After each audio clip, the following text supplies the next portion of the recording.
Dialogue migration. Migration.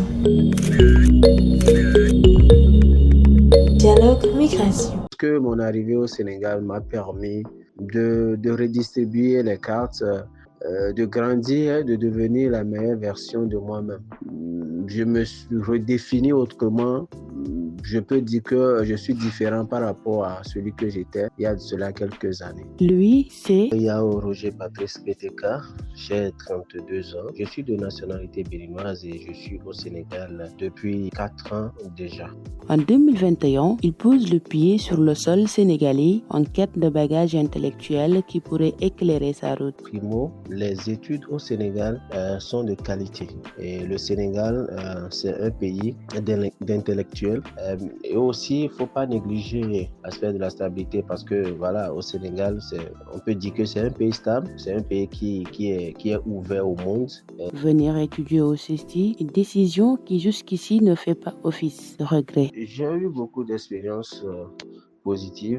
J'ai tellement aimé l'accueil et la manière dont le Sénégalais est généreux, la manière dont il est accueillant, la manière dont il s'intéresse à l'autre. Et toujours, je me suis senti toujours dans une famille. Et pas de méfiance, tout se passe bien. Donc, de manière positive, je peux dire que j'ai beaucoup gagné sur le plan humain et sur le plan professionnel aussi. Je peux dire la rigueur, voilà, avec laquelle on travaille. Et non seulement ça, la manière dont on veut pousser l'autre aussi à avancer. La manière dont la vie communautaire a impacté la vie professionnelle. Pourtant, comme tout récit migratoire, celui de Roger n'épargne pas les obstacles. En tant que journaliste, la barrière linguistique est une épreuve quotidienne. C'est un problème linguistique parce que je ne comprends pas Wolof. Donc, quand tu vas dans certains milieux, c'est très compliqué. Tu ne peux pas communiquer avec les gens et les gens aussi ne peuvent pas communiquer avec toi. Donc, c'est une grande barrière. Et étant journaliste, c'est très, très difficile, c'est très compliqué pour un journaliste d'évoluer dans cet environnement comme ça. Et bon, aujourd'hui, j'essaie de m'améliorer, de faire tout mon possible pour mieux comprendre, mieux essayer de comprendre le Wolof, parler le Wolof. Ça va venir, je sais, mais ça peut prendre du temps. Donc, c'est des difficultés que j'ai eues, c'est des choses, vraiment, c'était un peu compliqué. Il se rappelle aussi des coûts, le fossé entre le coût de la vie entre le Bénin et le Sénégal. C'était quand j'étais venu nouvellement à Dakar. J'étais avec un ami béninois et on était sortis ensemble. Et je voudrais prendre du coco et arriver là-bas. D'ailleurs, quand je lui ai dit que je veux prendre coco, lui, il avait commencé par rire. Je lui ai dit, mais pourquoi du riz? Il dit non, tu veux prendre coco, non?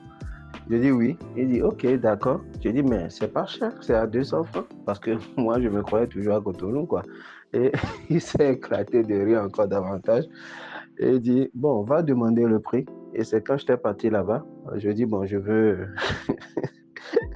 Je vois la vendeuse dit je veux un coco. Et le prix, elle me dit c'est à 1000 francs. 1000 francs CFA. Heureusement que je ne l'avais pas dit de me couper ça avant de lui demander le prix. Ça je l'ai gardé.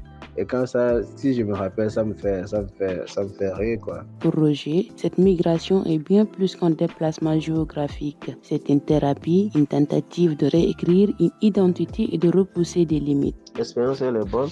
J'ai avancé, j'ai progressé, j'ai évolué. Je ne suis plus la même personne depuis que j'ai quitté le Bénin. Au Sénégal, j'ai grandi, j'ai appris, j'ai été formé. Vraiment, je suis content d'avoir osé, d'avoir pris cette décision de quitter mon confort et d'explorer le monde. Donc, explorer le Sénégal et vraiment qui est un centre. Mon regard sur le monde est différent aujourd'hui. Donc, tel qu'on le dit, le voyage, ça enrichit. Et surtout voyager sur le Sénégal en Afrique de l'Ouest. Et vraiment, c'était quelque chose de formidable pour moi.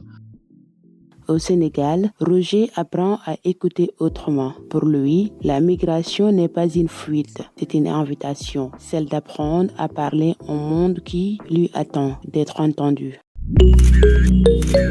Dialogue migration, migration. Dialogue migration.